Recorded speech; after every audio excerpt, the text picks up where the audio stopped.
Waiting on YouTube here as always. So hang on one second. Mhm. All right, good evening. This is Rob Anderson running for Congress while Dave coughed in Right. Louisiana's third congressional district here in Louisiana. As you know, today was qualifying day. Where Louisiana is weird about politics, which you probably already know, but I'm going to take this opportunity to kind of fill you in on our process, which is a little different than many other states.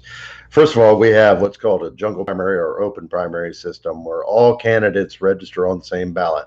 Libertarian, Republican, Democrat, Independent. We're all running together.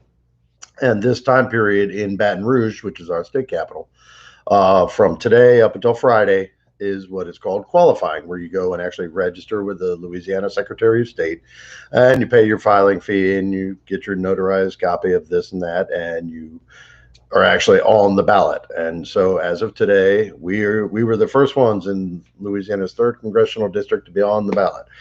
Now, five of the six Congress people in Louisiana are running for reelection. The sixth being Ralph Abraham, who is not running, but is so therefore his seat will be open, and he's got a whole bunch of people running. But of those five that are running, all of them sent proxies, of course. So they're up in D.C. Milking our taxes for. I mean, they're doing the government's work. So we registered first in our district, and then Clay Higgins' proxy then registered afterwards. So he is officially running for reelection, and I am officially running against him. And we're very thrilled about that. And we got some good press out of it.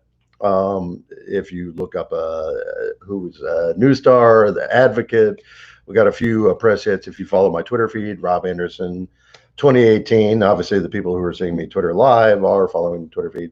A lot of good articles today. We've made a really strong splash on qualifying, so we're happy about that. But today I was going to start informally just describing the process in the time of COVID. Now, as some of you know, I did run in 2018, sort of as a wild card candidate. I was not the endorsed mainstream candidate, nor was I the incumbent, obviously. There were seven of us running that time as well.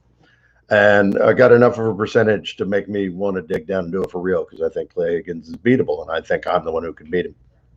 Um, so last time it was a big building, a lot of show, and they hustle you here, and you sign papers, and they hustle you there, and you sign papers, and then you go to in front of a podium, and if the press is interested in you, they ask you questions. Last time, I think they asked me two or three and said, "Thank you for coming."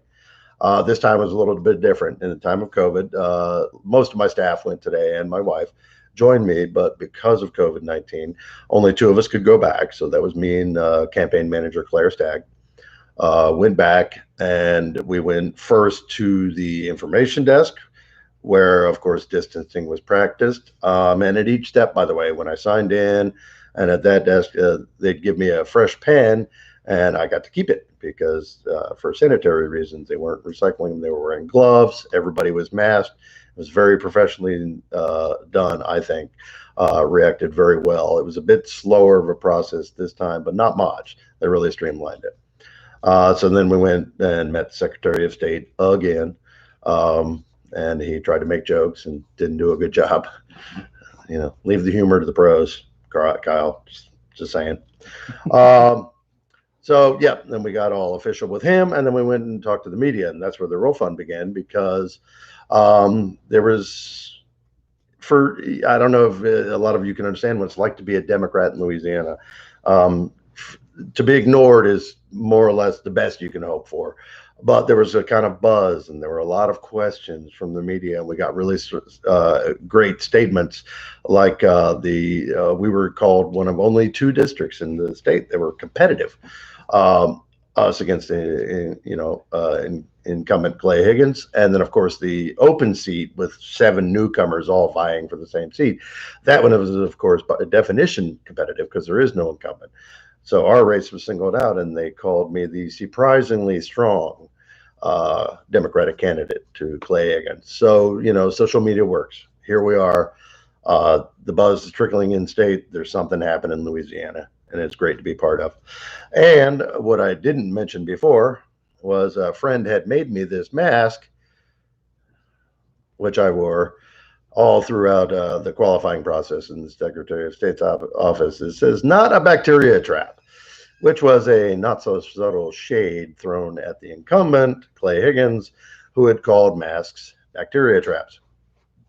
Not realizing that they trap water droplets from being coughed forward, and water droplets, of course, being the main vector for virus particles. So we wore that, and I was very happy to have a friend make me that just for this. So a single use. I mean, it was, as you could tell, she did it in a hurry, but it was. I thank her very much for that. And so here we are. And then we came back, and then I gave the staff the rest of the day off, which was very nice of me, I thought. Although here we are doing Swampside, so they're all behind me. Of course, there's Dave Longway back on the camera, which at least that audio should pick you up on the Twitter live. And then, of course, there's Ash. Hey. And you got to give me back my credit card, by the way, and gas receipt. Not a chance. Okay. Yeah, well, donate to my campaign anymore. I stole my card. I'm kidding. Of course, that was for gas because we had to drive all the way to Baton Rouge today. And Claire is here, but she stepped off, I think, to take a call so as not to disrupt our lovely informal. Is anybody online? I don't see anybody on the couple, not me. On there, but on the YouTube feed, I don't think I didn't boost it on Twitter. So. Well, we got 4, and one of them's me. So what questions or online? No, 4 people watching. 4 people watching. Okay, well, we record these, so. One might be me too. Yes, so so we got 2 people watching. Huzzah! On our big media day, people are watching other things. That's okay. We didn't boost this that we were going live on YouTube and Twitter, because y'all should come to expect it. It's Swampside every Wednesday, except when we can't be here. But every other Wednesday, we promise. And I will. Actually, apparently on Twitter feed we got 41 people. Well, that sounds more like I got 100,000 plus Twitter followers. Wow. YouTube, you letting me down here. Parker 3 says, I'm here. Hello, Parker. You get a shout out because, you're the first one to type. Well, it's true. Well, the most active one anyway. So, yeah, if you have any questions, type them in. We've done these a lot. We've covered policy a lot. Otherwise, I'm just going to kind of ramble. Excuse me, forgive my hair. I've changed outfits like 3 times today so far. And now, of course, in the, Rob Anderson t-shirt. It's casual here at home, chilling with Dave and Ash and Claire, and Clarissa's hiding, my wife. She's not a big fan of social media. Sorry. She thinks y'all are scary. So yeah, we're in a good mood. If you ever want to know anything, this is your day to ask. I may not answer, but I'll at least do it politely. Oh, hey, we got 59 now, apparently. Okay. No, wait, 60, 65. Well, Twitter's a bigger medium. Yeah. And okay, let's talk about some policy, because sometimes people complain that don't talk enough about policy, even though policy isn't what wins elections. What wins elections is showing that you're the better person for the job than the person you're running against, which we've been trying to do. We are intelligent. We are, I don't know why we say we. The campaign is we. It's the whole team.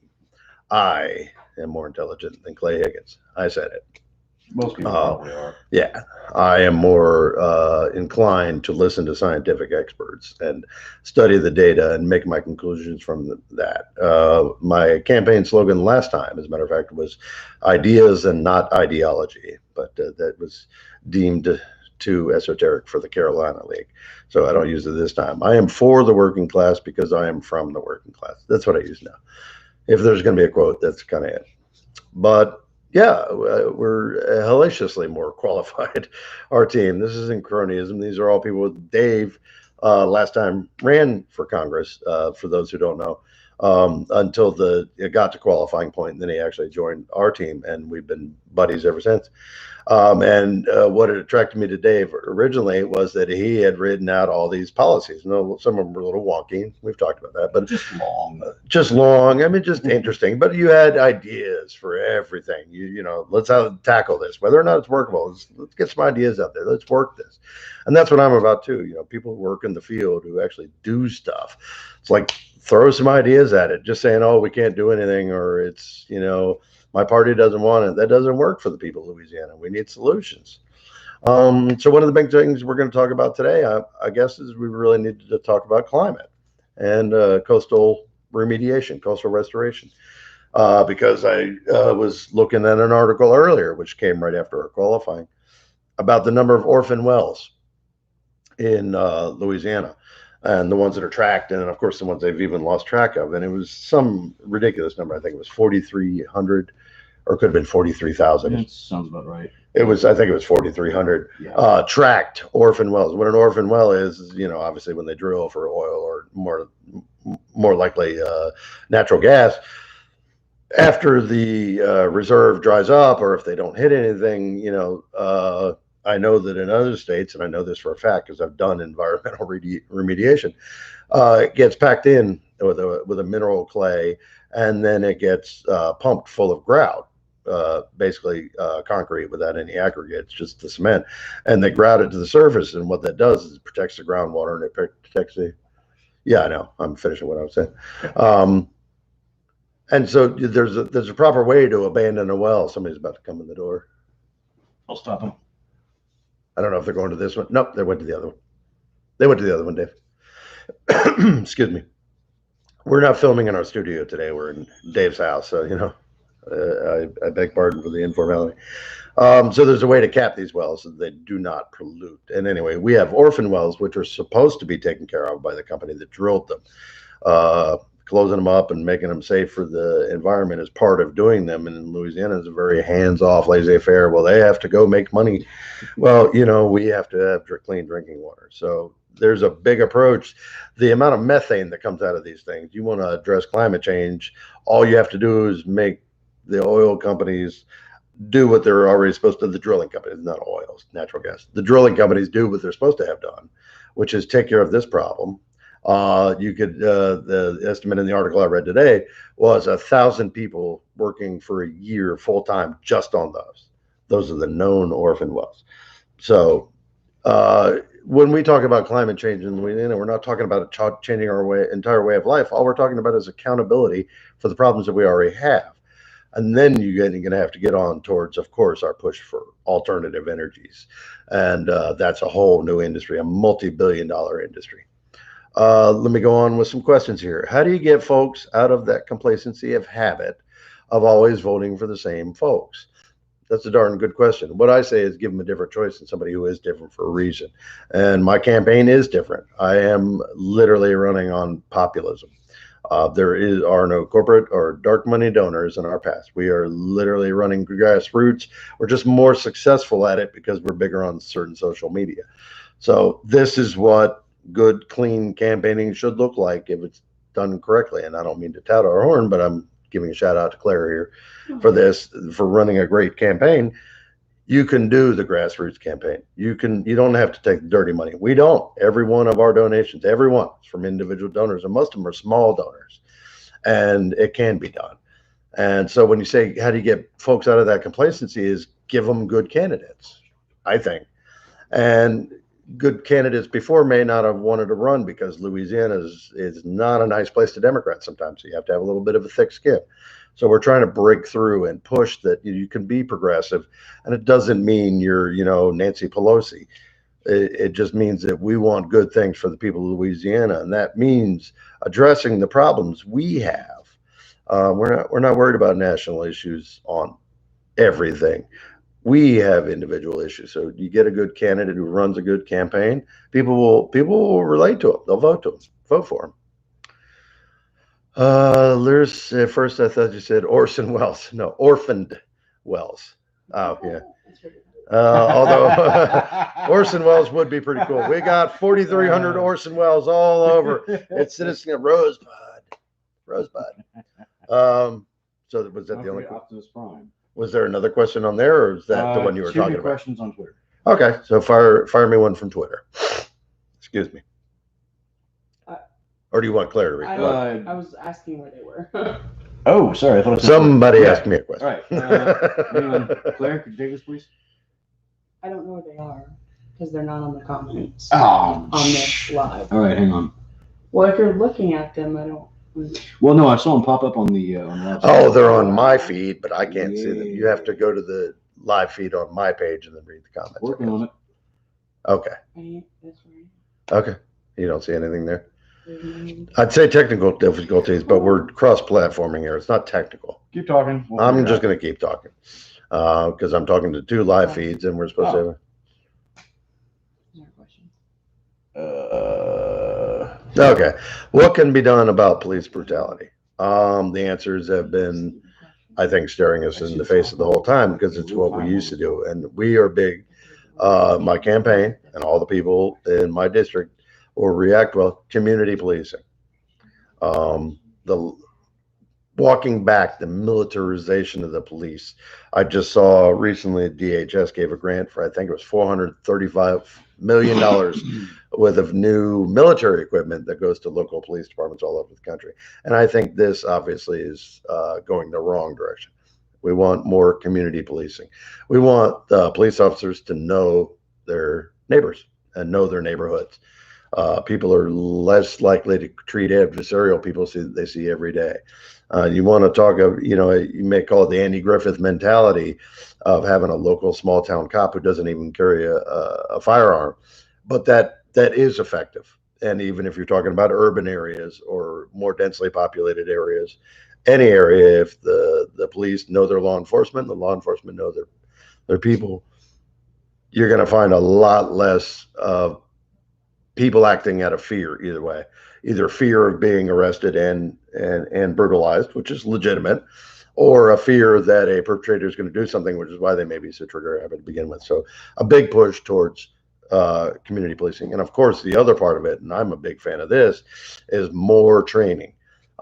Instead of a 6 or 8 or 12-week course for police officers, there's many European countries that have had great success having 1 or 2 year programs of real in-depth training. Now, what that goes along with that, the benefits, yes, fewer people may qualify to be police because you're getting better and better candidates, but of course it would have to go hand in hand, or instead of spending less on policing, we're spending less on military equipment, more on the police themselves. Better healthcare benefits, better pension benefits, all. So you're getting really good, well-trained candidates. You have higher expectations for higher pay and a lot less spent on things that are completely unnecessary in a day-to-day. Every city or township has access to or has their own SWAT department. So you already have a heavy response unit. I don't think the numbers would disagree with me here. There is no need for every small township to have armored vehicles to deal with. Now, some of those meth dealers can come pretty heavy, don't get me wrong.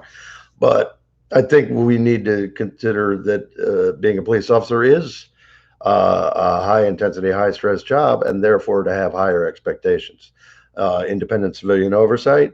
You want better paid candidates. I mean, that's every conservative I ever know talks about the free market competing, pay more to get better product. Well, let's pay more, get better, more well-trained police, make being an EMT part of it. You can add all that training together to make a real desirable package. That's a career. If you're going to get paid that kind of money, you're not just going to randomly beat people because, leave that for, the WWE wrestling or whatever it is. But yeah, better training, community policing. That's the long and short of it. And nobody's going to solve it in one day, but that would be my approach. I always think of more education and more training is generally a solution for a lot of problems.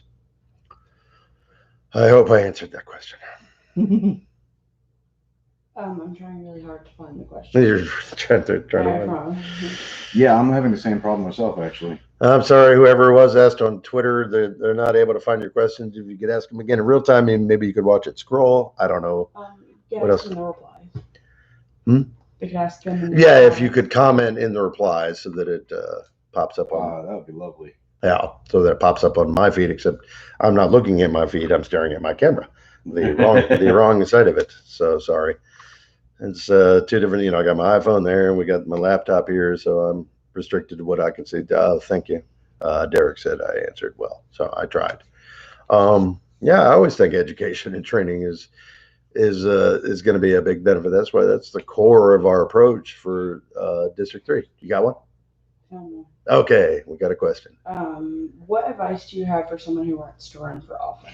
What advice do I have for someone who wants to run for office? Just in case you couldn't hear clear there. I think it is a patriotic undertaking, first of all. Let me be the first to tell you that anybody who runs for any office, if they're doing it for the right reasons, really should be saluted, because no matter how hard you think it is, it's harder.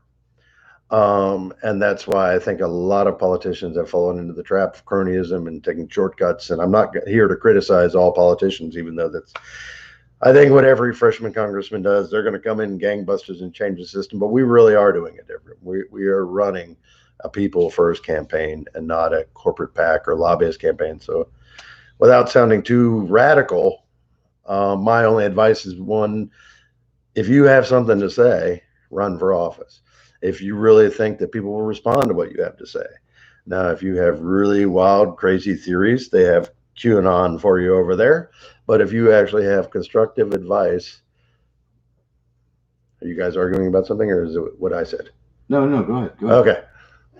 They're used to it. If you have really constructive things to say and you think you can stand up to the effort of doing it, then absolutely run for office. Now, my first word of advice, if you want to run for office, is don't do it, because most of you probably aren't going to be very good at it. I don't even know if I'm good at it yet. I mean, I'm not successful. I haven't been elected to anything. So asking my advice right there is kind of, I can tell you it's a lot of work. You have to research more than you could possibly want to, because the best way to win any debate, for lack of a better term, but to hold your ground in any debate, to sound informed, is to be informed. And there's a lot of research that's needed, especially on a federal race where you're talking about a district or a state. There's a lot you have to know, and a lot you should know. I'd start with, reading the Constitution. That's always a good one. Make sure you're not wandering from there. And then wonder what you're doing, why you're running for office. Is it to, get more famous and more powerful, or is it to help more and more and more people? And then take it from there. Okay, I'm gonna go with the first one that I saw. There's two, but Okay. But the first one was, they said, I asked about, I think this was the second time I asked about solar and wind power and how we can advance it here. Okay, solar and wind power and how we can advance it here was kind of the interpretation of the question, which means we're going on with the alternative energy that I was talking about. Excuse me. There's many ways. Obviously, the free market is waiting to really dive in on solar, and I have talked to solar energy. Excuse me, I'm sorry. We just had a lovely dinner right before this. Apologize. Slightly unprofessional. I'll drink a little water and try not to belch at you. That would be most uncouth. I've talked to solar producers about this, and right now there's an uneven playing field. Obviously, the oil and gas petrochemical industry gets high favoritism in Louisiana in the form of tax breaks, and they promote most of the local politicians and legislatures, and they are the entrenched industry, and especially when you're talking about political clout. And as you may or may not know, almost any industry doesn't like competition. So personally, I am not in favor of any corporation over any other. I want to see more alternative energy in Louisiana. So vote for people who want to see more solar and wind energy in your state, and they will negotiate to get the right tax breaks and get it down to the local level, and they will be your advocate.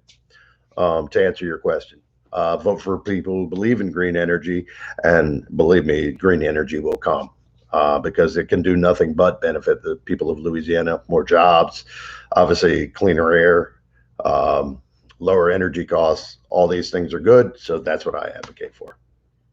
And of course, wave turbines, as Dave added in there. The second one that you had, and again, this was them clarifying what their question was before. Sure. It was about where you stand as far as Medicare for all versus improving the ACA. Where I stand, the question, again, if you couldn't hear, is where do I stand on Medicare for all versus improving the ACA? I think there's no good answer to that. Right now, the political answer is we want to improve the ACA. Ultimately, I would love to see universal health care in this country, and I want to work towards that. The only reason I don't say the name of that package is that it's associated with specific candidates. I would love to see us all to get together, and believe me, the next wave of Democrats really wants to see this happen. We want universal health care, and we want one that benefits and actually lowers costs while improving care. So to answer, we're not going to cut off your coverage like the Republicans are trying to do, and then tell you, well, then we'll whip something up. If anything that to be done right now is going to be improving the ACA, because that's what it exists right now as law. And if we can put together in the next 2 years a big legislative bill that the whole House will sign on, and we flip the Senate and they sign off on it, and Joe Biden signs it, then you will have universal health care. I'm sorry to say that I'm not going to promise you the sun, moon, stars. I'm just telling you I want to get to there. I want you to have universal health care. That's my answer. Next question. I don't have a next question. Y'all better ask me questions. I'm fitting to get expensive up in here, like $500 an hour, like a lawyer or something. Yeah, I'm showing that I'm you've kidding. answered them all so far. Yeah, I know. I just plus we do these so often that actually, anybody who follows this doesn't really have any burning questions, other than how is Jane doing? Has anybody asked Jane? Jane's okay. Jane? She's chilling. Yeah, come on, Jane. Was gnawing on a bone. Come here, Jane. Come But on you up here. interrupted her. Come here, Jane. There's Jane. She gets to be on video. Ugh. Look, Jane. Say hi. Kisses. Yeah, okay. Go back and eat your bone. That's Jane, the campaign dog, of course, who belongs to Dave Longley. How can we solve the problem of the USPS? Okay, well, vote against Donald Trump this November 3rd. That would be a big start. And vote against Mitch McConnell. The United States Postal Service has been a fully functioning, highly efficient part of government with ups and downs, but for the most part, been functioning for around 150 years, and I don't know the exact number off the top of my head. 175 years. That has suddenly become an issue now that somebody wants to politicize for whatever reasons are behind the scenes. The United States Postal Service works, and it needs to be saved. I was going to say, it's actually not the USPS that's 175 years. It's actually mail-in ballots. The USPS is actually part of the Constitution. It's been there since 1791. Oh, yeah. Good point. Yes, it is part of, no, that is a good point. I was thinking more along, I guess I was thinking like the Pony Express. And Yeah, I got a little early on, I don't remember. Yeah, the United States Postal Service, as Dave just, thankfully reminded me, is part of the Constitution. So that's pretty much one of our founding documents. And obviously has been modernized along the way. And I was thinking of the Pony Express when you're talking about 150, 175 years. Nevertheless, I think the entire issues with the Postal Service have been politicized. Obviously, any issues we have are fixable. I believe in unions, so therefore I would love to save those jobs. Plus, I don't think you ever need to get rid of the United States Postal Service completely. Even as we do more emails and, Zoom calls and electronic media these days, there's always going to be a need for paper. There's always going to be birthday cards or checks that grandmother sends to their grandsons, the $5 check or whatever once a year. Internet. What's that? The IRS has got to send you People who don't have somehow. internet, where the presumption is that we're all on, high-speed internet these days, and we're just not, especially in a lot of our rural areas. So yeah, we need the United States Postal Service, the most cost-effective way. If you want to send a letter once a month to your grandmother in Iowa and you don't have a phone or internet, and she doesn't, you can still connect, because that's, and as also Dave thankfully reminded me, that it's in the Constitution. To get rid of it is obviously some sort of lame partisan issue that has been dreamed. I'm sorry, I don't have a better answer than that, because I haven't even paid attention, because it's stupid. Yes, of course we should keep the United States Postal Service. Another question. I'm going to come back to this first one. I realize it came first, but these piggyback. There's a question about postal banking system, and if you're familiar with that. Then there was a comment about there's a history of a postal bank. It was in the charter. I don't know what the charter. That's why you can get a money order. Because of the postal banking system. Not an expert on that, so read the question or the tell postal me. banking system is basically that the post office could help Transfer. you out with like basic banking services. You could get like a savings account, a checking account. Really? You could do basic like bank functions at the post office, because a lot of people don't have like a branch of a regional bank near them, but Sure. they are going to have a post office. So, is that something you'd think you'd support? Yeah, actually, I do. Yeah. I think. That was the question. Yeah. So yes, And then I need to read more on that. It's very interesting. I'll send It you is. something. But the other question before that, and sorry to skip around, was how can we promote increasing more union membership? That's a good question. How can we promote more union membership? That's part of advocacy, and it's also working with the AFL-CIO and the individual state locals, such as we have scattered throughout. I have a very good working relationship with the unions because I approach them. Back in the 90s, I was in a local for a few years, and that's when I had my children, and we had great health insurance. And so I'm a firm believer in unions, and I will always work to protect unions because unions work to protect workers, and I absolutely believe in that. And I've heard the counter arguments to it, and I ain't listening. I know any organization can have its issues, but I think ultimately anything that advocates for the worker first is going to have my support. So how do we get more of them here? We encourage more membership. We encourage more bidding on union jobs when we get infrastructure packages. Just like you give prioritized bidding to minorities in some districts, or other priorities, I would definitely make sure in my district we prioritize union bids on jobs and let them compete for it. But that'll help them grow their own membership. Our own Jeff Landry had a trouble last year with hiring HB1 visa Mexicans. Yeah, he was hiring Mexican. Right. Across the border. For what would have otherwise Been probably been union jobs. It would have been a union job because they had just built a facility in Lake Charles, a training facility for this specific type of welding that would have absolutely benefited Jeff Landry's construction company, and I don't remember the name of it, but the point being, our own attorney general was tied up in all this. We had a brand new welding instruction facility in Lake Charles, in my district, that it could have greatly. I mean, that's how you get a big job, and then they go out and recruit and train all these welders, join them in the union, and then they put them through. That's what unions can do. It can bring high school dropouts with no experience, train them up, get them into good livelihoods, and then suddenly and then middle class.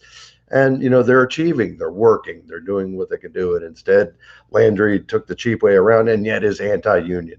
The hypocrisy is what ticks me off. There's nothing wrong with like employing immigrant workers. Not at all.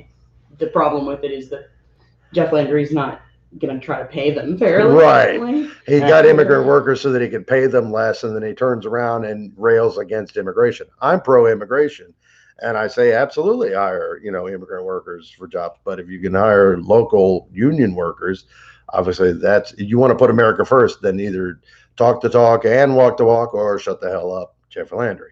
That was my point. I was attacking the hypocrisy. So you have two more. Sure. This one, and it's a really interesting question, but I'm not really sure if there's any policy on it, but I'll ask.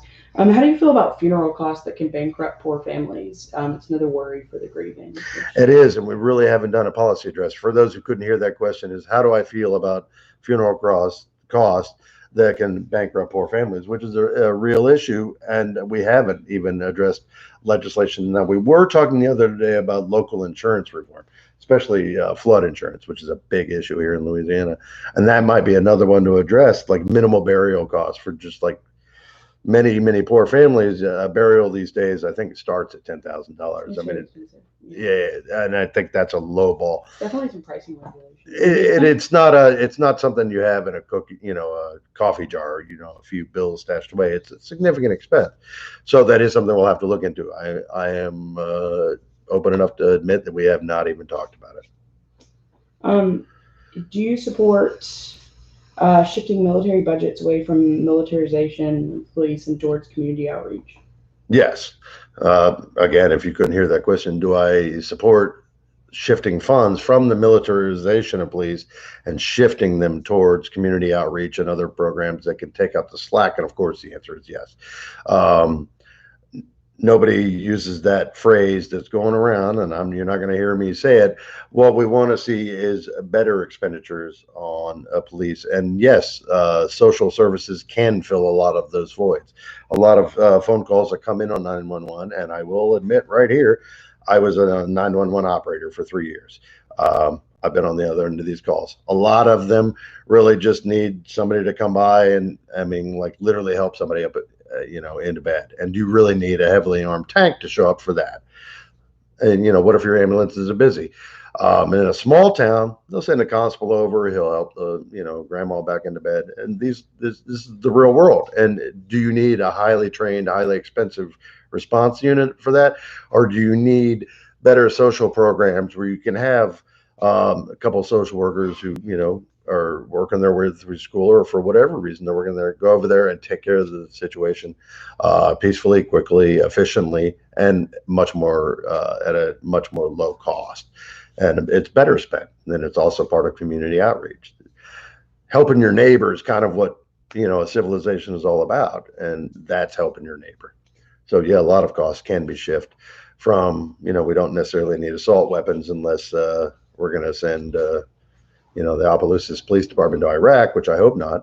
So, I think we need a realistic approach to these things. Come on. What you got? Apparently, you have a YouTube question that's been skipped with you, John. Oh, has it?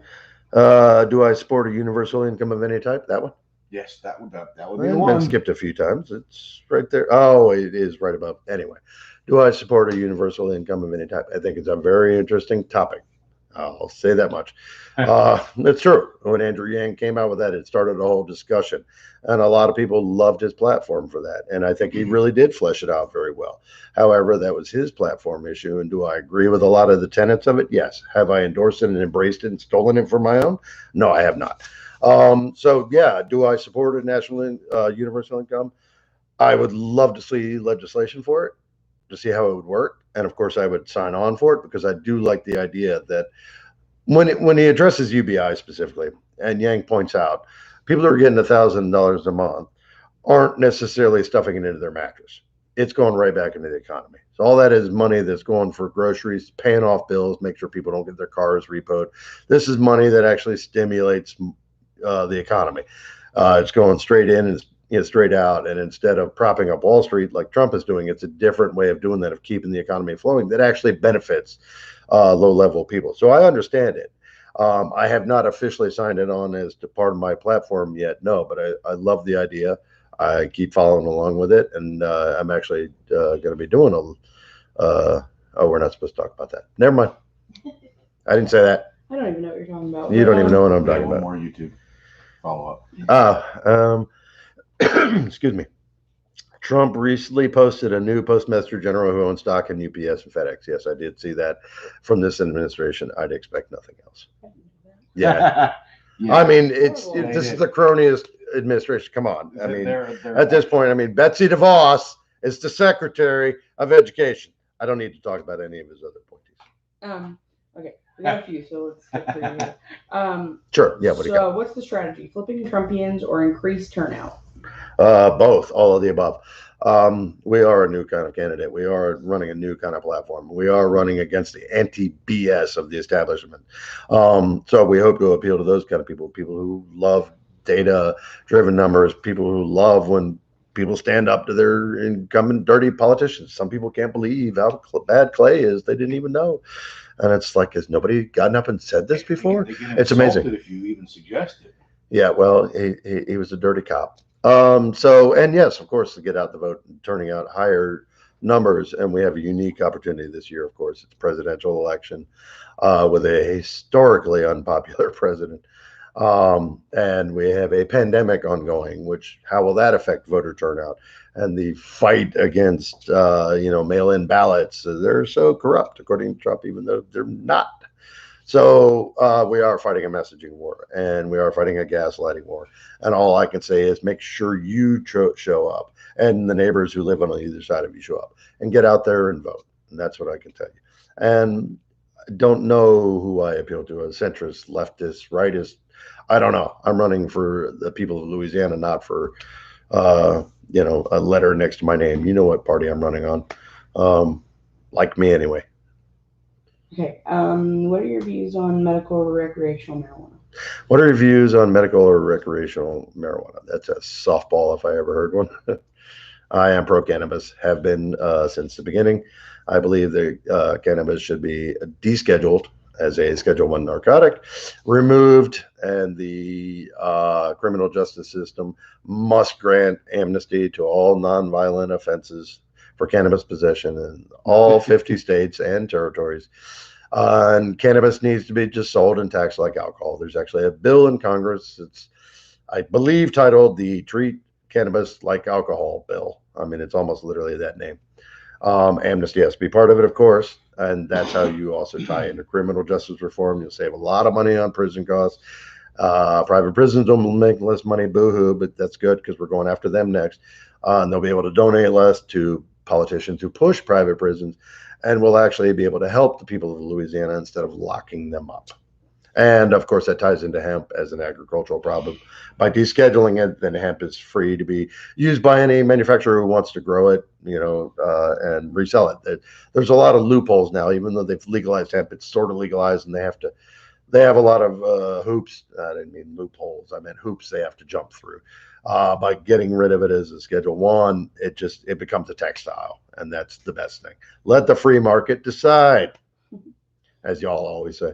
Okay. Do you think members of Congress should be able to trade stock? Do I think members of Congress should be able to trade stock? I've never like, really for thought of it. instance, like there's been Conflicts.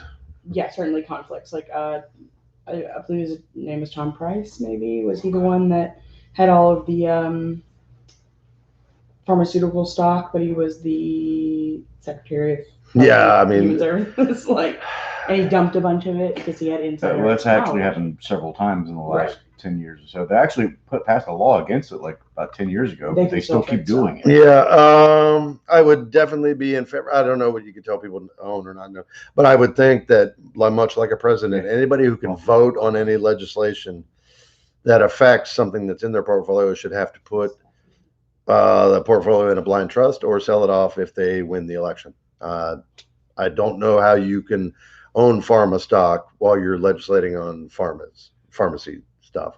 And I don't know, but on the other hand, is it First Amendment? What are you telling them they can and can't own? There's a new one. The idea could be that, like if you are on a certain committee Right. that like has a ton of sway over like defense contracts, Sure. maybe we're not letting you like Right. You shouldn't own Raytheon. defense stocks. Right. There has to be some sort of common sense way that you can do it. If you're on a committee that controls something, it should be part of that checklist, whether you're admitted to that committee. Do you own stock in Boeing? Okay, well, you can't be on this committee. And there should be, because for the members of Congress at large, it wouldn't matter as much for individual committees, I think. So that would probably be my answer. What's your take on canceling student debt? My take on canceling student debt, well, it'd be great to cancel all kinds of debt, and I know it's a big issue these days. I haven't come down on it really yet. There has to be a way to get people out from under this mountain of useless debt that is ending opportunity before it starts. I don't know how you make money go away. Well, so one of the things that's been talked about a lot is student debt is one of the only ones that you can't discharge through bankruptcy. Right, you can't discharge through bankruptcy or even dying, right? Or can you? Can you die your way out of it? Passed on, maybe. I'm pretty sure it gets.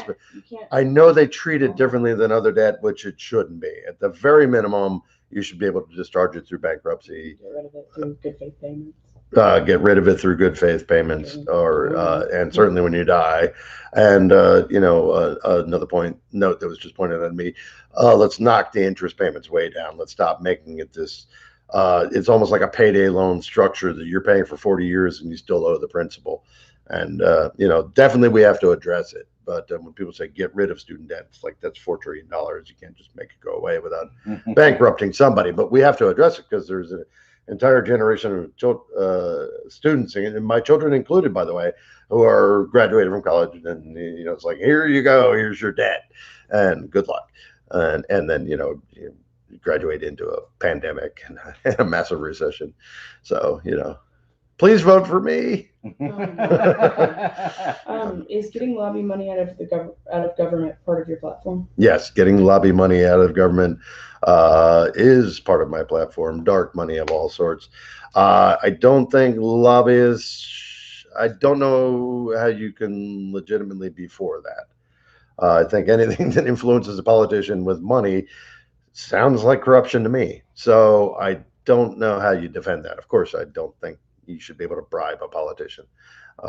You should be able to lobby in the traditional sense. A politician, you have an action group, the Sierra Club, or somebody wants to meet with a congressman and talk about saving a certain patch of land. Of course, that's lobbying, but there's no reason that they should have to slip that congressman $10,000 in $10 bills to be heard. So that part absolutely should be out of government, and it should be a crime on both sides, especially the elected official. Can you check and see if you have any? Oh yeah. Thanks, guys. Follow up. Yeah, I think we're good there. Okay, give me a sec here. Sure. Oh, what? Nope. Just got a new one. Good evening. Now that you've debuted your new ad, which media are you running this ad on? Recall you mentioned it airing on TV in Baton Rouge. Actually, it's in district. It is available, or will be available, on our YouTube page. This page. Did you load it yet? Should be. If not, it'll be loaded on this channel for sure. And it's running in our district, Lafayette, Lake Charles, Morgan City. It's not running in Baton Rouge. It's on Fox. It's on Fox. Affiliates. Fox and affiliates. And CNN affiliates. And CNN affiliates. Yeah. Yeah. So, you had one more question, and it was, do you support the elimination of the capital gains tax and taxing capital gains as regular income? Yes. In case you didn't hear that question, say it again slowly. Do you support eliminating the capital gains tax and taxing capital gains as regular income? Yes. Support eliminating capital gains taxes and taxing it as regular income. Yeah, that's part of the taxing the rich type approach, which made America great. Also, the problem The with the capital gains tax is that it ends up benefiting, from my understanding, the very wealthiest the most, because it is not it's taxed a more favorable rate than the regular income. I know the argument against it is, well, you're taxing them twice. They've made income, and then they make income on their income, and you're taxing them again. However, the people defending that are not pointing out, as Claire did, that you're talking about yesterday, Jeff Bezos made $13 billion. Yesterday. That'll be taxed less. And that'll be taxed less than you will be for being a plumber. So that's what we're talking about. Did you say 13 billion? He made $13 billion yesterday. There was an article about it. One day. So we're not talking about taxing you and me. We're talking about capital gain. People whose money, works for them instead of them working for their money. So can't wait to see what impact the ad has. Yeah, me too. No radio ads. I'm just reading this scroll. All right, we're winding down to the end. We actually ran through most of the time. There's a few minutes left. If you have something, speak now, or forever you hold your peace.